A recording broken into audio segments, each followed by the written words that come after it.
ஏன்னா இன்னைக்கெல்லாம் பாத்தீங்கன்னா இந்த மனிதர்கள் இந்த குரோதம், ஏன்னா இங்க எல்லா வினைக்கும் எதிர்வினை உண்டு. சும்மா நம்ம பாட்டுக்கு வேணா நினைச்சுக்கிட்டு இருக்கலாம்.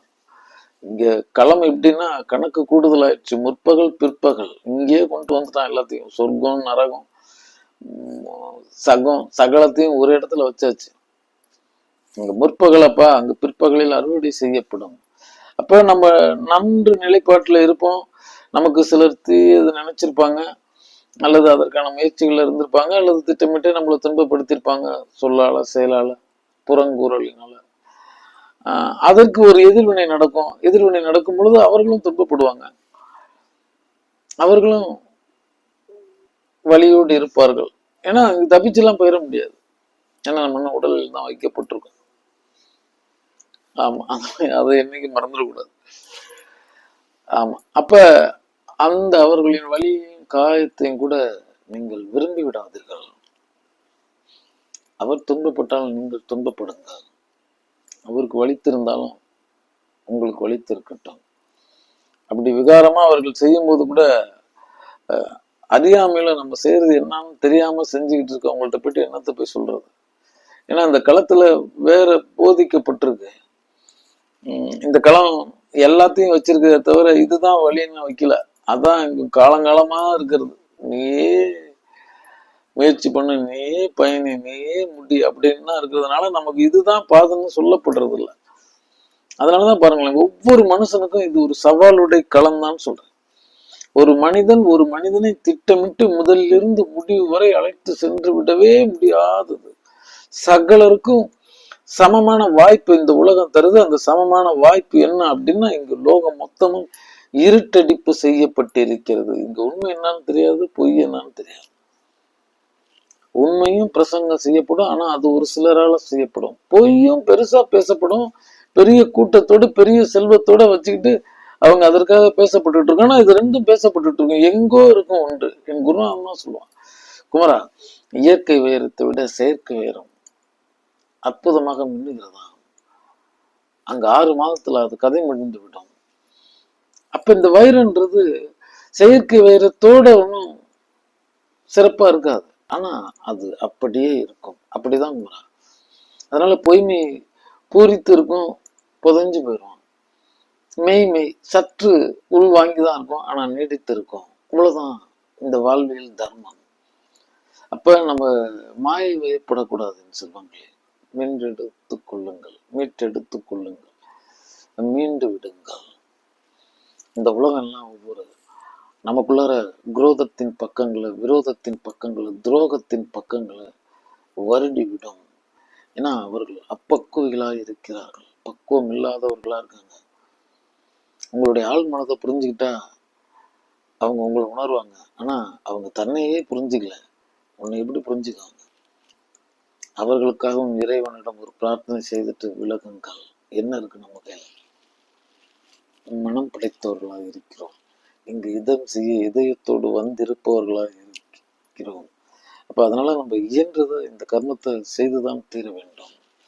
அதனால சுத்த நேசத்தில் ஞானம் தொடங்குகிறதுன்னு தான் சொன்னேன், முடிகிறதுன்னு சொல்லல. நல்லா புரிஞ்சுக்கணும். முதல் பாடம், அன்பை புரியாதவன், நேசத்தை புரியாதவன் ஞானத்தை அடையவே இல்லை. முதல் தகுதியே இங்கதான் இருக்கு. என்ன, கண்ணால கருத்தால நீ கெட்டிடக்கூடாது.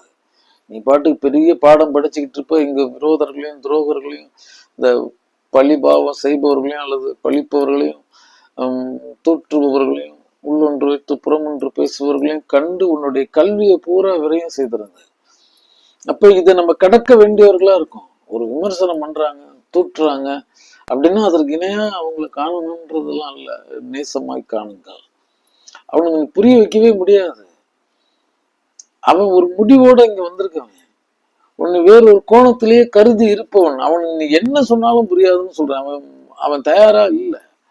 அவன் குருநாதன் தான் சொன்னான், குமரா, கல்லாத மூடரை காணவும் ஆகாது, கல்லாத மூடர் சொல் கேட்டு கடன் என்று, கல்லாத மூடரை விட கல்லாதார் நல்லறம், கல்லாத மூடர் கருத்தறியாரு.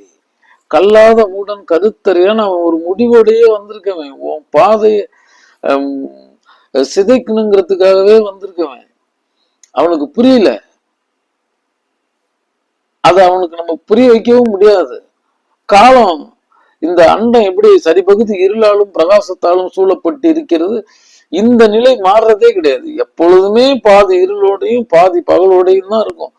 கோலம் தான் சொல்லுது. இதன நிலை மாறுவதில்லை. இந்த மனிதனுடைய, இந்த மனித கூட்டத்தினுடைய நிலைப்பாடும் அப்படியே.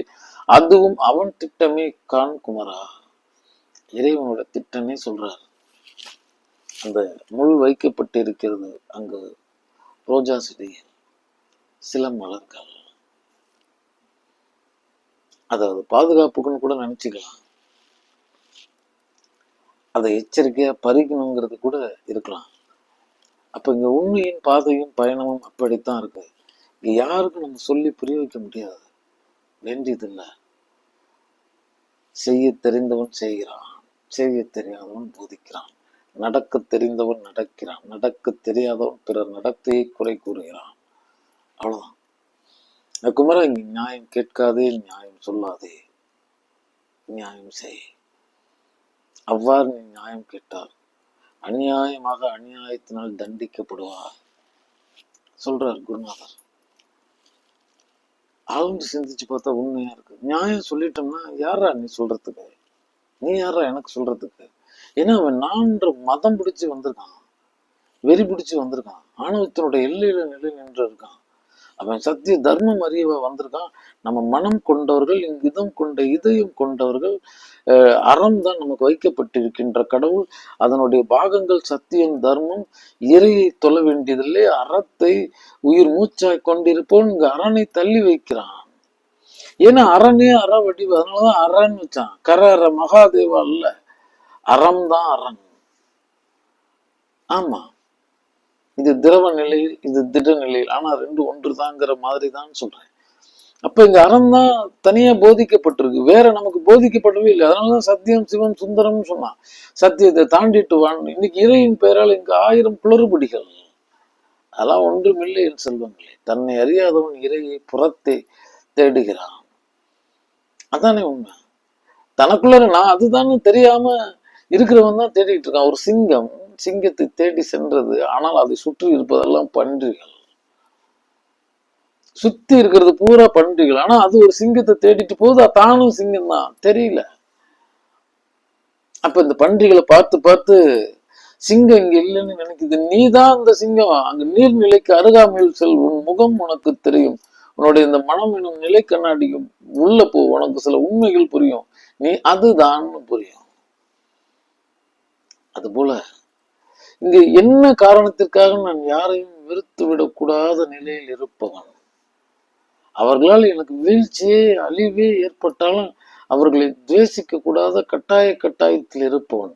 நான் வாழ்நாள் வரை இந்த மனிதம் பேணி இருப்பேன், இந்த ஞானம் பேணி இருப்பேன் எனில் இறுதி வரைக்கும் நான் அவர்களுக்கு எதிர்வினை ஆற்றாதே பயணிக்க வேண்டி கட்டாயத்தில் இருக்கிறேன். அதனால இது சத்திய சோதனை களம். இன்னைக்கு கலியனுடைய எல்லையில் நாம் அமர்ந்திருக்கிறோம். அங்கு சித்தத்தில் வியாபார போக்கு, சந்தை போக்கு, வக்ர உக்ர விரோத துரோக போக்கு, ஜாதி மதம் மொழி இனம் பேதம், இங்கு மேலூர் கீழூர், அது பெரிது இது பெரிது, அங்கு இங்கு அப்படி இப்படி எப்படியோ.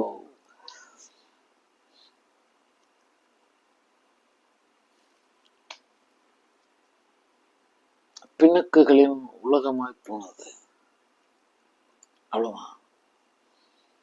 குமரா, எந்த சொல்லில் சத்தியம் இருந்தாலும் ஏற்றுக்கொள், எந்த வாழ்வில் நியாயம் இருந்தாலும் ஏற்றுக்கொள், எந்த போதனையில் அந்த ஒரு அறிவு மெய்யறிவு வழங்கப்பட்டிருந்தாலும் ஏற்றுக்கொள். எவரிடத்திலிருந்து வந்ததென பாராதே.